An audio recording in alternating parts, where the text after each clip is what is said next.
Football খেলাটা আলাদা একটা মানে খেলার ভিতরে একটা আলাদা মর্যাদা থাকে।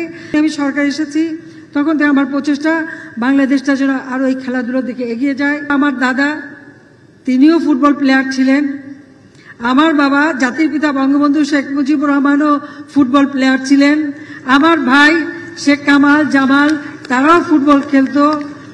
এখন আমাদের নাতি নাতনিরাও ফুটবলই খেলে, এটা হলো বাস্তবতা। অর্থাৎ ফুটবল বাংলাদেশে অত্যন্ত একটা জনপ্রিয় খেলা, শুধু বাংলাদেশ না সারা বিশ্বব্যাপী।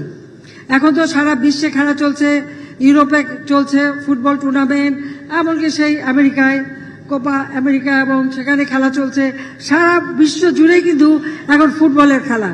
আমি অবশ্য প্রতিদিনই সেই সকালে নামাজ টামাজ পড়ে টড়ে বসে কিছুক্ষণ খেলা দেখি যখন সময় পাই। এখানে আসার আগেও একটু খেলা দেখে এসেছি, কারণ ফুটবল খেলাটা আলাদা একটা মানে খেলার ভিতরে একটা আলাদা মর্যাদা থাকে। এবং এখানে জয় পরাজয় তো আছে, এটা কাউকে এটা নিয়ে বেশি চিন্তা করার কথা না।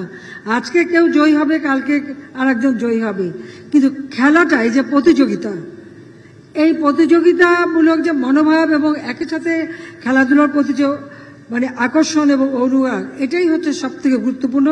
কাজে আমি মনে করি যে জাতিপিতা আমাদেরকে এই খেলাধুলায় যুদ্ধ বিধ্বস্ত দেশ গড়ে তুলেছেন, সেই সাথে মুক্তিযুদ্ধ চলাকালীন সময়েও কিন্তু এই ফুটবল খেলা হয়েছে। মুক্তিযুদ্ধের পরপর তিনি যখন দেশে এসেছেন, তিনি যেমন ক্রিকেট 72 সালে বাংলাদেশ ক্রিকেট কন্ট্রোল বোর্ড প্রতিষ্ঠা করেন, বাংলাদেশ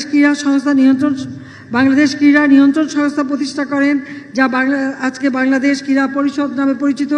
এইভাবে পৃথিবীর বিভিন্ন দেশে তিনি কিন্তু টিম পাঠিয়েছিলেন, যুব টিম এবং খেলোয়াড় টিম। যেইভাবে কিন্তু তিনি ধীরে ধীরে এই খেলাধুলাকে আরও প্রতিষ্ঠিত করে যান।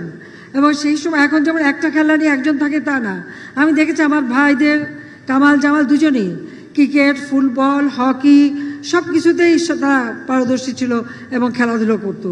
কাজে আমি এটাই চাই যে যখনই আমি সরকার এসেছি তখন থেকে আমার প্রচেষ্টা বাংলাদেশটা যেন আরও এই খেলাধুলোর দিকে এগিয়ে যায়, ছেলেমেয়েরা আরও বেশি মনোযোগী হয়। এটা যেমন সকলকে সুস্বাস্থ্যের অধিকারী করবে, পাশাপাশি এই যে প্রতিযোগিতামূলক মনোভাব গড়ে উঠবে, নিজেকে আরও উন্নত করবার একটা চেতনা জাগ্রত হবে। সেই সাথে খেলাধুলা, লেখাপড়া, সংস্কৃতি চর্চার মধ্য দিয়ে নিজের যে দেশের একটা সংস্কৃতি, নিজের যে একটা জ্ঞান, নিজের মেধা মনন সেটাকে একটা প্রকাশ করবার সুযোগ পাবে সবাই। সেজন্যই খেলার উপরে আমরা বেশি গুরুত্ব দিই।